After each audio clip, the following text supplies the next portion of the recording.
entreprise qui fabrique des trottinettes 100% électriques en Normandie.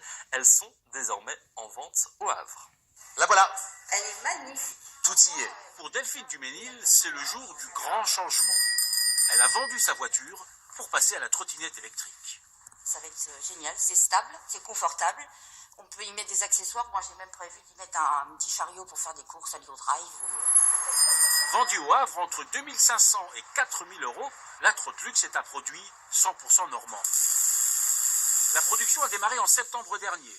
Le cadre est fabriqué dans une tôlerie de la Pointe de Caux par des métallos ravis. Plutôt que de faire des choses qui en général sont destinées au bâtiment ou autres, là on fait vraiment quelque chose d'assez fun, d'assez marrant.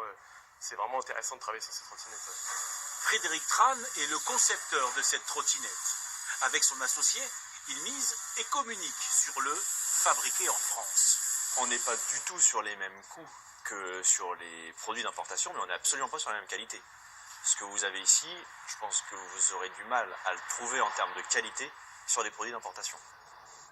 Pour poursuivre la fabrication, il faut passer le pont de Normandie. La batture se fait à Caen, la sellerie et l'assemblage près de Honfleur.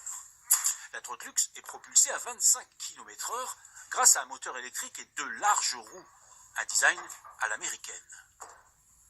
Mon inspiration, j'étais parti sur une moto qui s'appelait la Cushman, une moto qui était créée en 1944 par les Américains. Pour le débarquement, c'était une moto qui était parachutée et qui était faite avec des pièces détachées d'avions. Et notamment, par exemple, on reconnaît bien les pneus de la Cushman, c'est des pneus de train avant d'avion.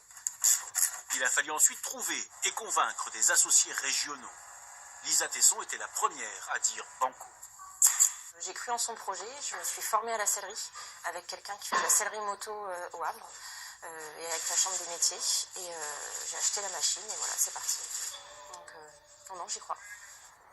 Pour l'instant, une vingtaine de modèles sortent chaque mois des ateliers. L'objectif de Frédéric Tran est d'augmenter la production, mais il lui faut absolument lever des fonds. On est plus aux alentours entre 250 000 et 500 000 euros pour le développement complet. Et aujourd'hui, surtout, j'aimerais associer la partie fabrication des cadres à Trotlux pour pouvoir être plus efficace. L'unique boutique au Havre aura bientôt des petites sœurs à Rouen et Caen.